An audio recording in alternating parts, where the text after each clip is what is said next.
Welcome to the Creativity Den with Tina and Karis, where we seek to empower and inspire individuals within the entrepreneurial community by sharing valuable insights, stories, and strategies to elevate your business and growth-oriented mindset. Through candid conversations, we seek to provide you with the knowledge and motivation that you need to succeed.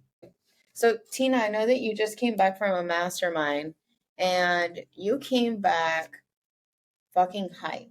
Like you're ready to go. Mm-hmm. You're ready to kill it. Yeah. So tell me a little bit about what you experienced while you were out there when you were talking to people and you paid to be in a room of people who are doing things that you want to do, right? Yeah.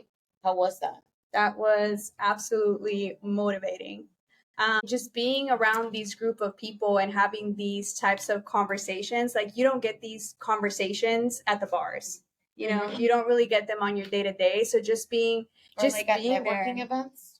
Yeah, at networking events. I just feel like there's a difference when everyone just goes to like this networking event versus when someone pays to be there. For some reason, once monetary there's like monetary involvement, which we've talked about this before. Monetary is energy. When there is a certain energy that's involved, like I just feel like it's like we take it a little bit more serious, right? Because something came out of us to attend, to be there.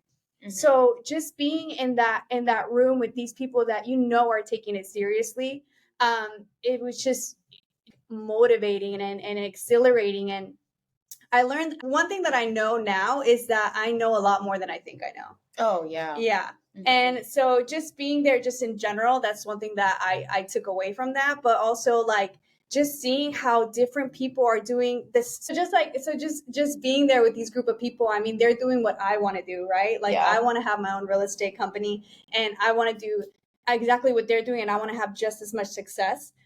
So just hearing everyone and their experience and how they're doing it, everyone's story is so different. And so like everyone gets to the same goal completely different and you get to know them and you start just picking up like small gems from literally everyone in that room. Yeah.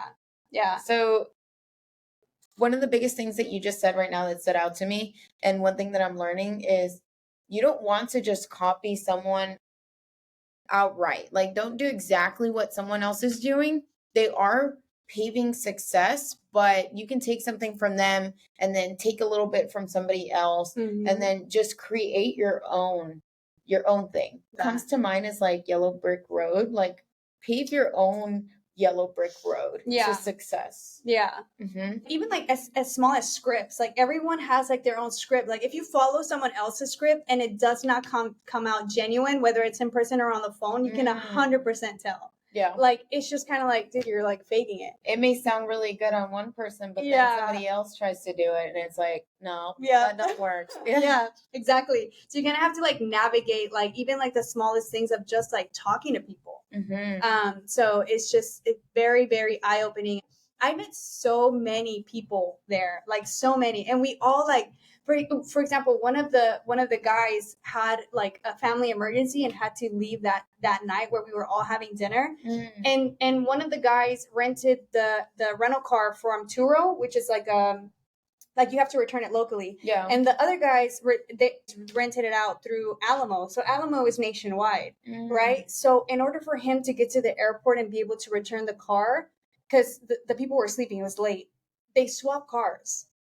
And then the gentleman took the Alamo car, took his flight that night, and then went straight home. Oh. Yeah. That's a good sense of community. Yeah. And so it all started the night out with that. And it was just like, wow, like we really have each other's back, like from day one. Like I'm still getting text messages and I'm still in communication with everyone. They're just like, hey, if you need help, like, let me know. How can I help you? Let's get together. I need help with like my LLC. Most of them. And he was like, I got you, girl. Let's get it done.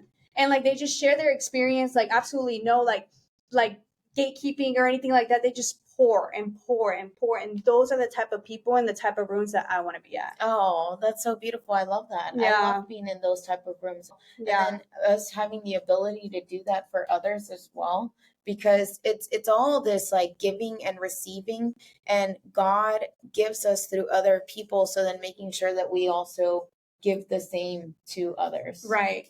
And we're talking about like in value or like in energy, whatever you need from me, just know that that's what we're here for. Yeah. That sense of community. I love that. Yeah. Mm-hmm. So that was very, very, very like huge. And then it's just like, and that was just something common throughout the whole mastermind. It was like, I'm just going to give you everything that I know. I'm just going to give it to you. And you just felt it. You just felt that energy. Yeah.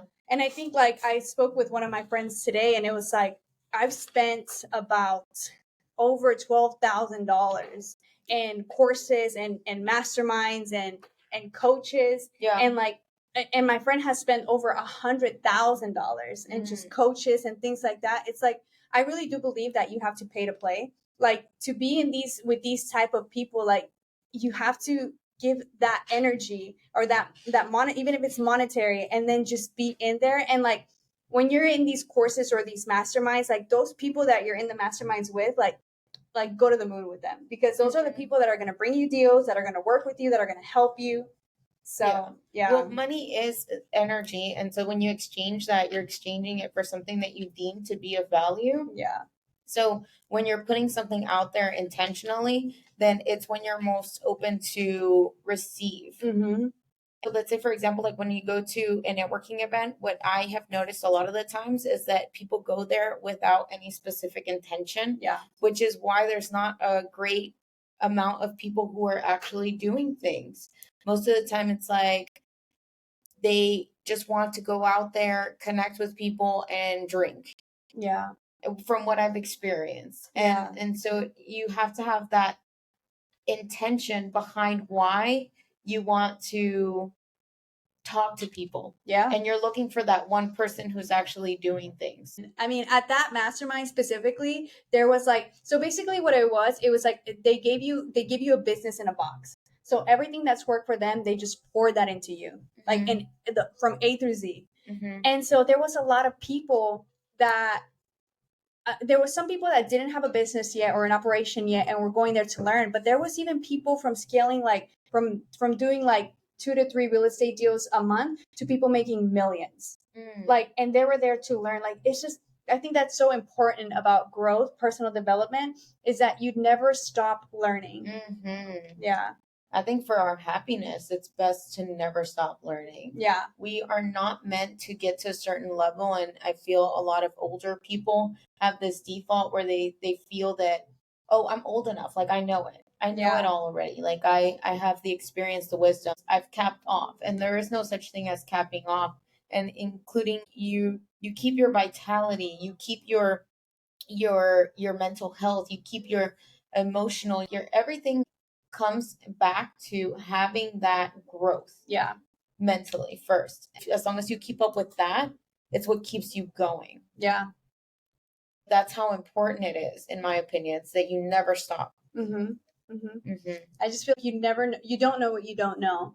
So it's like still hopping into that unknown and figuring out what you don't know. And that's like essential. And that's like never ending until like we leave this freaking earth. Mm-hmm. Yeah. And we're all each other's teachers. So knowing that you learn from others, that even when you're reading books, you're still learning from others, others who have written books. Yeah. And so just never stop learning, never stop teaching others.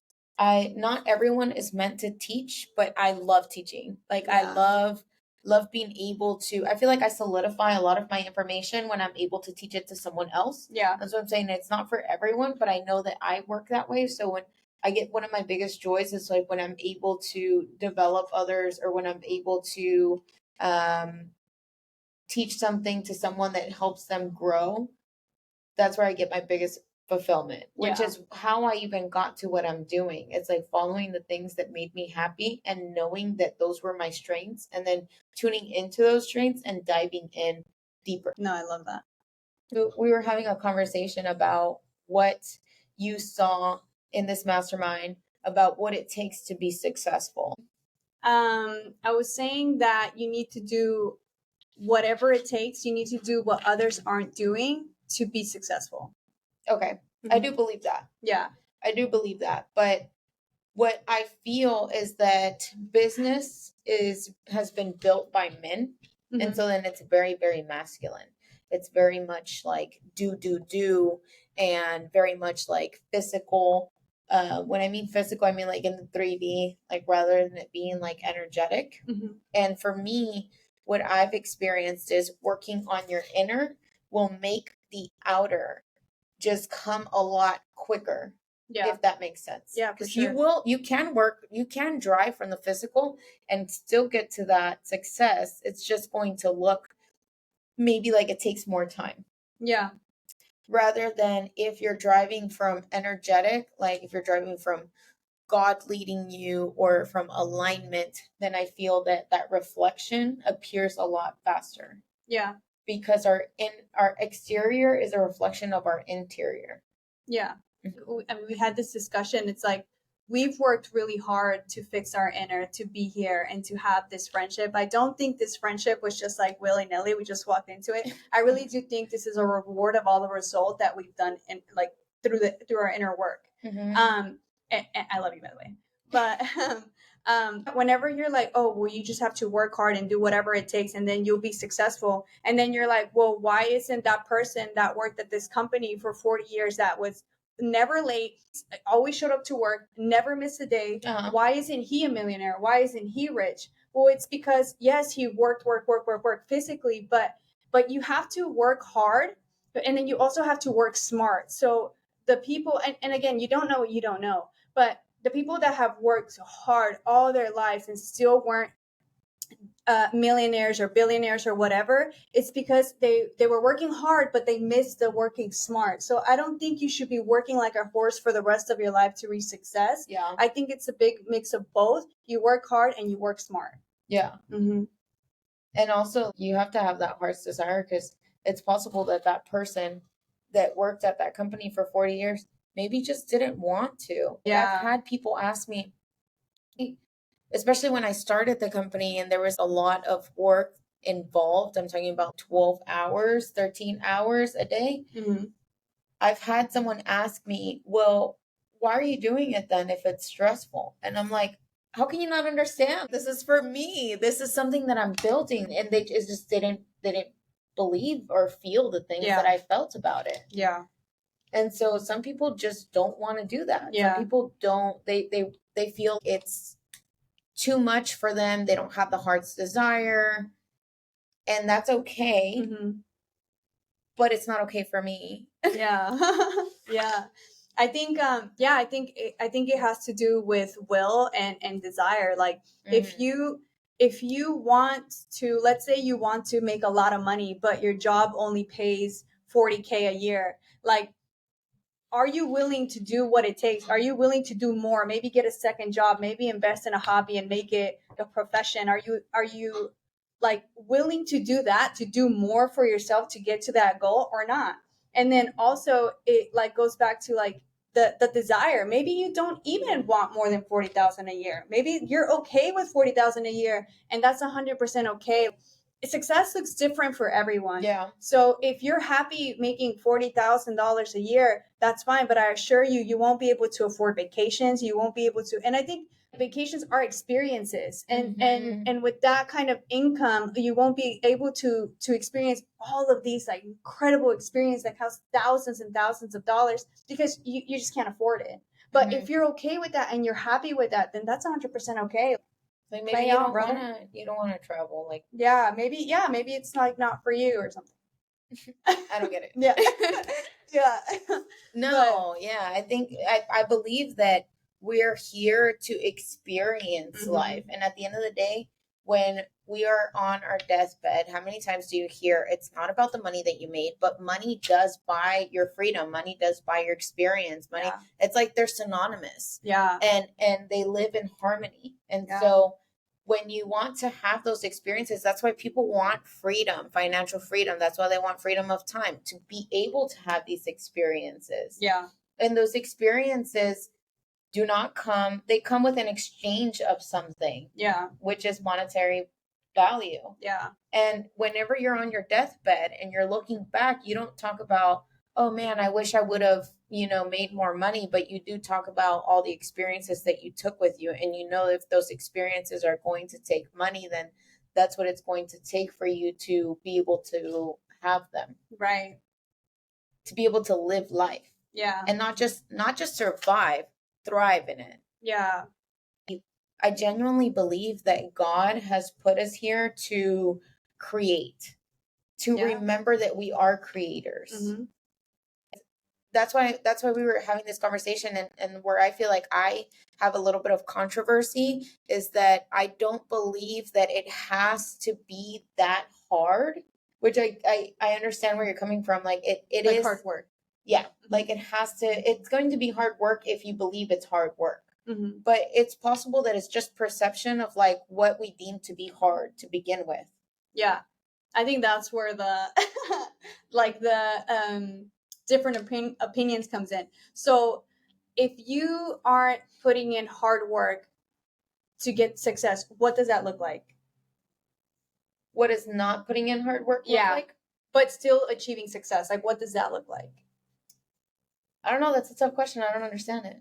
So I say that you need to work hard. So for example, at the mastermind, they said this, you need to have, so this is for wholesaling. So when you're calling people on the phone and you're making offers for their home, right? Yeah. To purchase it cash. So what they were saying is to be successful or to reach their amount of success, you need to have 3 to 4 hours of talk time each day.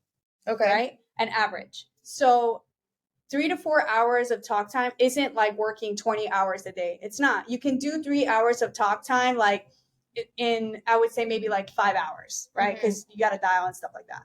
Okay. So then after the mastermind, there's going to be people that won't do those KPIs, that won't do 3 hours of talk time. They'll probably do 30 minutes a day, an hour a day, 2 hours a day. So to me, it's like, if you're not putting in that work, if you're not working, and 3 hours a day can be exhausting. Why? Because a lot of emotion. It's a lot of energy. Like it can be exhausting. It's not easy. No, it's a lot of rejection. Yeah. So it's like, so if someone isn't doing those 3 hours a day, and let's say they're only doing 1 hour a day, 2 hours a day, then they won't get the results that someone that's putting in 3 hours a day, because of the law of compensation. So if you put in 100%, the universe will give you back what you put in. If you put in 10%, the universe will give you back what you put in. Mm-hmm. So to me, that's what that looks like, that hard work. And a lot of people aren't on the phones 3 hours a day. They're just not. Mm-hmm. It's tough.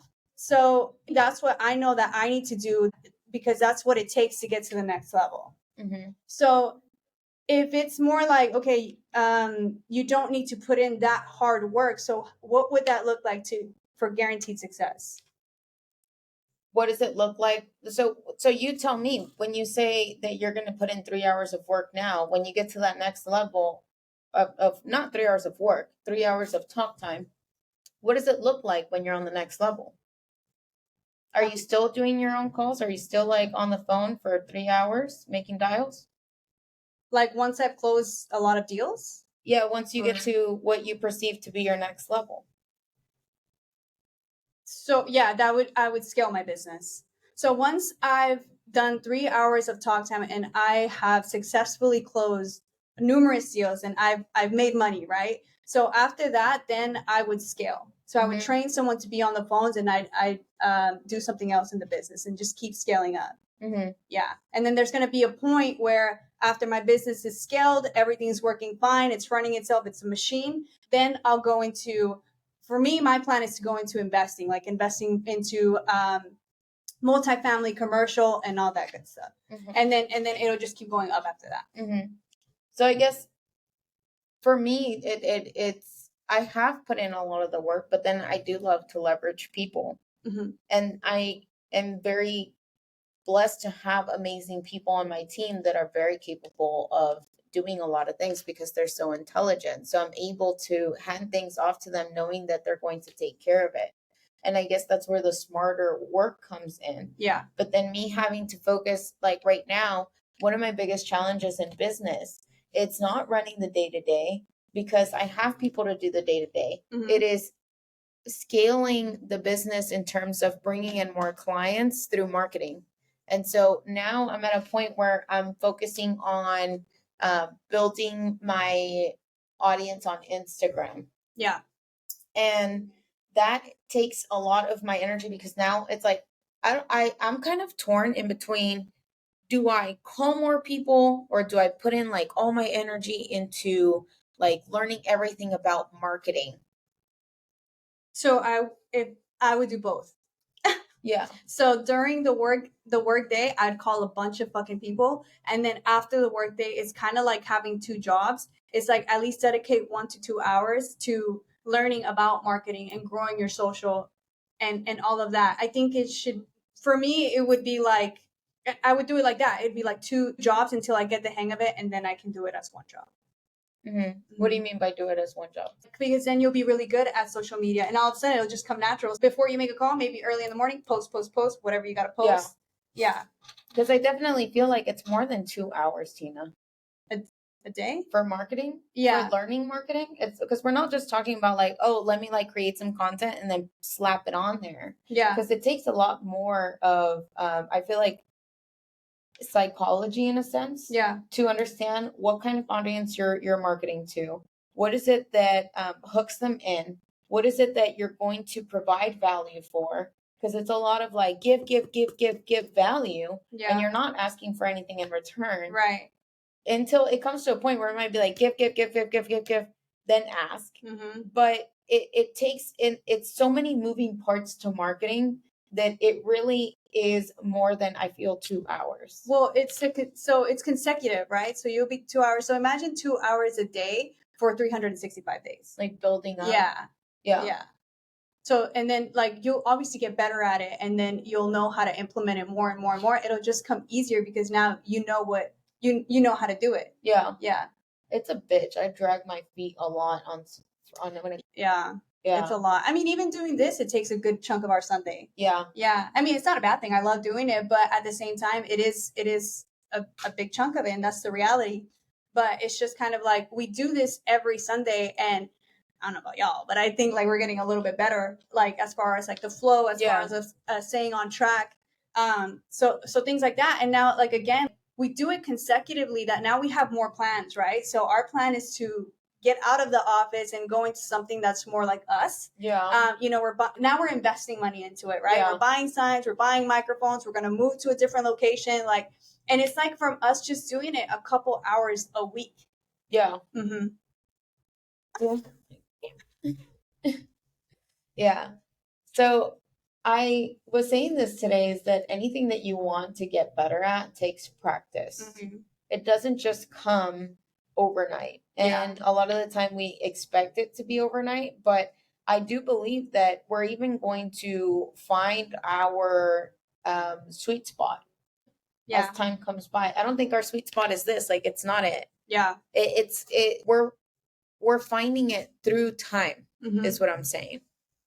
Yeah. And I think when you're saying like do both, you are probably you're right when you're saying that. But it's a fucking bitch. Like I'm like dragging my feet hard on having to do specifically social media. Yeah. That's what I'm dragging my feet on. But that's the point. Like we always have to do hard shit. Yeah. Yeah. So social media, I mean, to me, even, oh my God, it's a fucking drag, especially these fucking reels. Like, it's a drag, yes, and social media. Like, I just feel like if you don't have like that, if you don't have like the desire to be like a social media marketer, like learn all about social media, it's a drag. Like everything that you're not really 100% interested in, it can be a drag. But it's like just constantly doing hard shit. And like this weekend, that was one thing that really did speak out to me. I was talking to Gio, which is Eric and Tony's like videographer. We were talking about discipline, and he was like, yeah, so Tony told me that if you want to do it, it's not discipline. Yeah. It's desire. Like, it's just easy. Yeah, it's just easy. You want to do it. But if you don't want to do it and you do it anyway, that's discipline. Yeah. I had some of that like yesterday because I didn't want to, like, I was really feeling a lot more tired than I usually am. Yeah. And so you're doing 75 hard. That's why I feel like it kicked in. Yeah. Plus I'd taken, I told you, some supplements that I felt like didn't support my body. And so because of that, I had to get my ass up and tell myself like, just do it. You can rest after. Mm-hmm. Just go on the walk, and then afterwards you can reward yourself. Yeah. And that's how I got through my day. Yeah. Mm-hmm. Yeah. So that day you were 100% disciplined. Yeah. Mm-hmm. I hated it. Good shit. I'm just kidding. So one of the key things, one of the key things that I got from the mastermind was one of the speakers was Chris Rue. And he went on there and basically just started speaking, and I wanted to share it with y'all. So it's about business. So here's his story. Basically what he said is that he wished if he knew this earlier on in his life, he would have been worth a lot more. Mm-hmm. And so when he stated that, he said that he read the book Rich Dad Poor Dad. Have you read that book before? Mm-hmm. So he followed his teachings. And what he did is when he made a lot of money, when he was in his 20s, he started buying assets. But the thing is that he bought it with realtors. So normally with realtors, you're paying market price for everything, right? So if something happens like with inflation or the market crashes, you're kind of screwed because you don't have equity, right? Yeah. I mean, you can go with a realtor and they can give you deals that have equity, but if you're not very specific and you're just kind of like, I just want to buy assets, like the realtor will give you assets. Yeah. So with anything, yeah, whatever you ask for is what you're going to receive, Mm-hmm. and that's why you have to be as specific as possible. You can't just say like, I want more money, and then like you find $1 in the ground. That's right, more money. Yeah, literally, yeah. So so in 2008 during the crash, he lost everything because he didn't have enough equity. Mm-hmm. So then he went bankrupt, and then basically what he was there is he was telling us that if he were to go back and do it all over again, he would be in the seats that we were in, meaning wholesaling. Meaning he would purchase a property at a discounted price that already has equity to prepare himself for inflation. Because that's one thing that we need to keep in mind. The market is always like this. So if you're buying at top market, then you need to understand that if something happens to the market, you're going to lose some money. Mm-hmm. So it's just keeping that in mind. And again, people don't know what they don't know. So your average folk maybe wouldn't know that.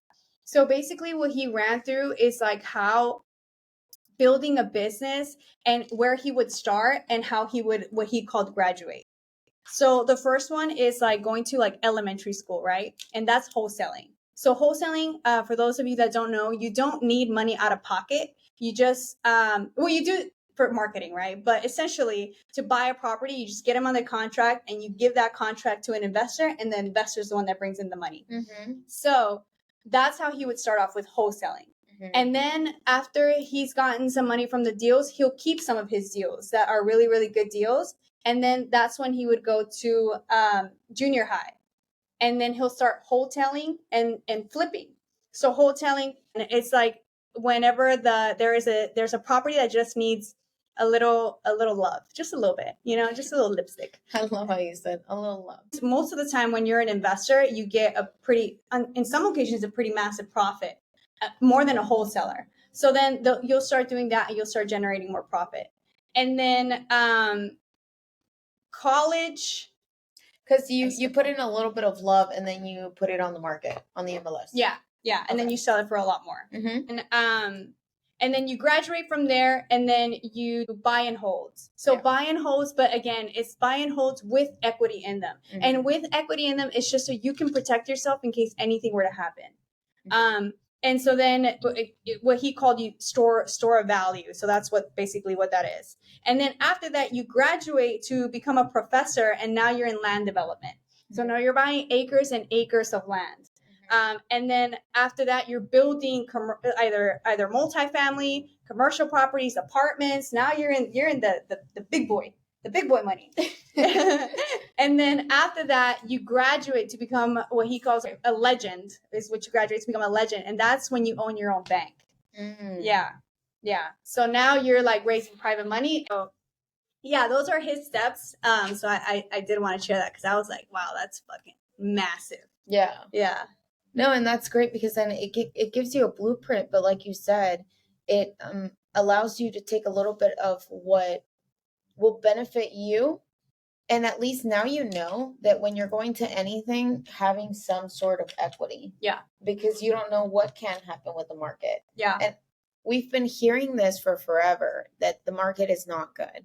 Mm-hmm. I don't I think like there was one point like in 2021 where everyone was saying that the market was really what was doing really well. Yeah. And it was, but other than that, most of the time you hear like, well, is it real estate like not doing so well? Like, when do you ever hear that it's booming? Yes. Yeah. And I don't think, and that happened like in 2020, 2021, and I really don't think we'll ever see that again in our lifetime. I mean, that was just like extremely massive. Like, I also don't think that we're going to see 2008 again in our lifetime. It might be something similar, but not exactly like that. Yeah. But what I'm saying is that we all have to prepare for the worst and hope for the best. And for that, it goes back to like tying it back to like having that personal development and that growth in attending these masterminds. Because again, you don't know what you don't know. So you have to surround yourself with these people that know, that surround yourself with these people that have already been through it, and they can educate you on what is the best way to go about it or how they went about it.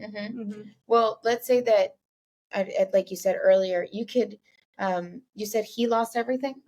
So let's say you lose everything. One thing that no one can ever take away from you is the knowledge that you have. Right.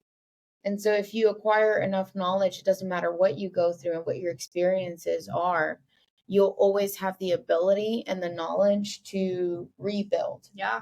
Or to build on top of that. Yeah, no, I love that. Rise from the ashes. And the good thing about knowledge is everything can be taken away from you, but you'll still be able to do it over and over and over again. And like, it just gets to the point where it's like, because I think whenever you fail, quote unquote, or you lose everything, that's like an unknown, especially if it's your first time. That's unknown. You don't know what to do. You're like, oh fuck, like I'm screwed, like all these emotions. And then when you rise up from that and you conquer that, then it's like, actually, you know what? It wasn't even that bad. Or now you have even a more powerful story. Because to me, like when a person tells me that they had everything and then they lost everything versus a person that just has had everything, to me, the most powerful story is the one that got taken everything away from them, that lost everything. What is it that they did? And what is it that they did again to build it back up? You know, it's like such a strong story. I love that. Yeah. So another thing that he went over was how to build a brand. So building a brand, especially in our society and our time that we're living in right now, it is extremely important. It's super valuable. So with you building your brand, like that can scale you up even faster because now people know what you're doing. People believe in you. People trust you. So one thing that he said was to building a brand, it's bragging to branding.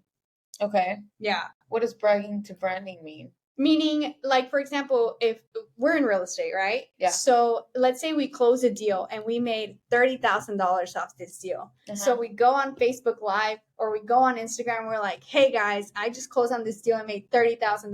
This is how I did it. Yeah. And then if anything, like we were talking about gurus too, and how gurus are those type of people that they show off flashy stuff, buy all this stuff, but in reality, like maybe they did it once and now they're teaching people like if they're experts, right? So even like with that, like showing HUDs to people, like HUDs are it shows what you made. Closing statement. Yes, a closing statement on every transaction. So not only are you speaking, but you also have like that proof, because there's so many people, unfortunately, that are so fake out there, or they built a brand and they just skyrocket off of that, but they act like they know like how to run a business, or like if they're producing this massive numbers and then they're really not. Got it. Okay. Yeah. I do think that there's a lot of people out there who are utilizing other people and doing that. It's not to say that they are, maybe it's like they're not doing it in the most honest way of like, I've made this much, let me teach you how to do that as well. But I also think it's really smart that they're utilizing other people to their advantage, to leverage them. Yeah. I think so too. But I think like, I guess what makes people different is like, for example, let's say for example, there's this hypothetical person and they closed a deal once and they made $150,000 off this deal. So now they're like experts in marketing though, right? Because social media is marketing. So they're experts on social media. They're on there, they're blasting it. All of a sudden they start getting all these followers. And then it's like, now they're teaching everyone how to make $150,000 per month when they only did it once. As opposed to like them like, hey, I made this once, but look at how many followers I got. I can teach you this marketing aspect. Like being honest and truthful, like this is what I did successfully. Not that I'm making 150,000 a month. Yeah. Okay. Yeah.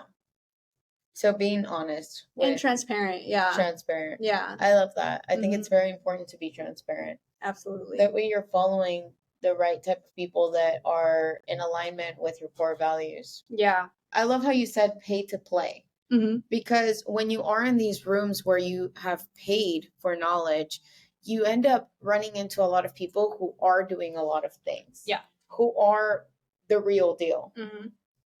And then you start getting to know who is doing real things and who's not. Yeah. Because energy doesn't lie. Right. But the most important thing is that once you get into these rooms, it's not just talk is talk. It's more authentic, more people who are, you end up finding people like the 1% of people who are actually doing things. Yeah. And so sometimes it's even better to pay to go to places where people are paying for knowledge rather than just like going to a networking event. Yeah. Yeah. Yeah. And I just feel like because it really does like narrow down the amount of people that are going to go back home and actually get shit done and actually like really implement what they've learned. I feel like as a networking event, especially those where it doesn't cost anything, anyone can go just for fucks, honestly.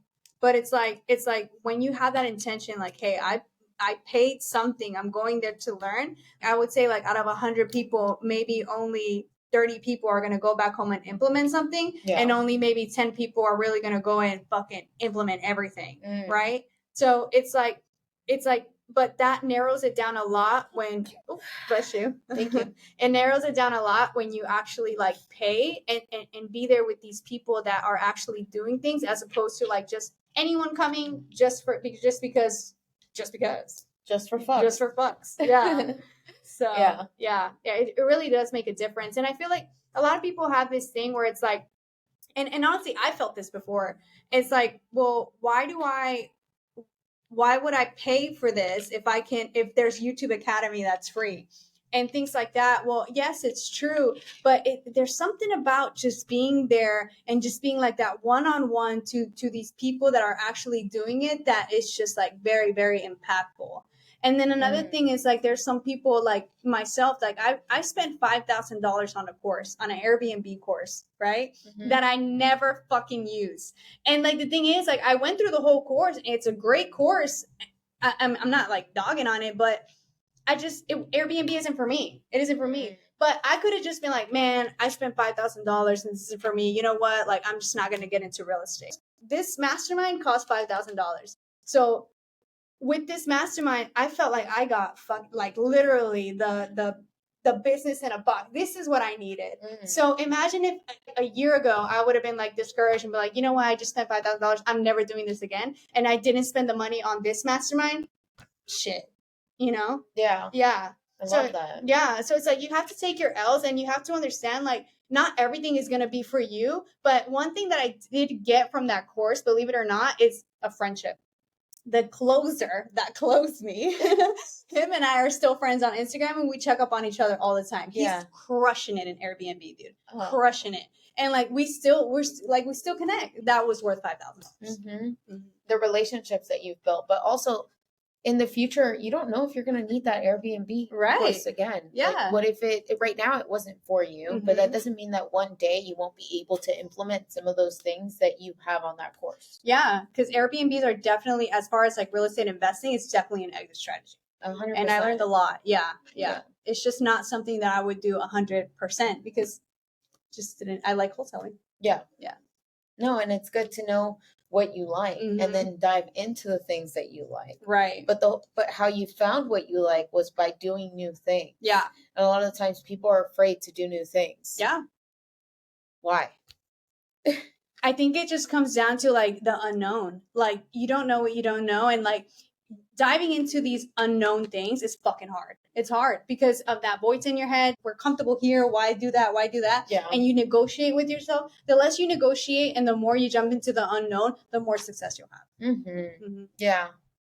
If God is guiding you somewhere, just do it and see what comes out of it. If it doesn't work for you, then at least you know that that wasn't it, and then you're able to do something else. But you don't ever want to look back on well, what if it was Airbnb? Because the only reason that you know is because you did it. Yeah. Yeah. It's true.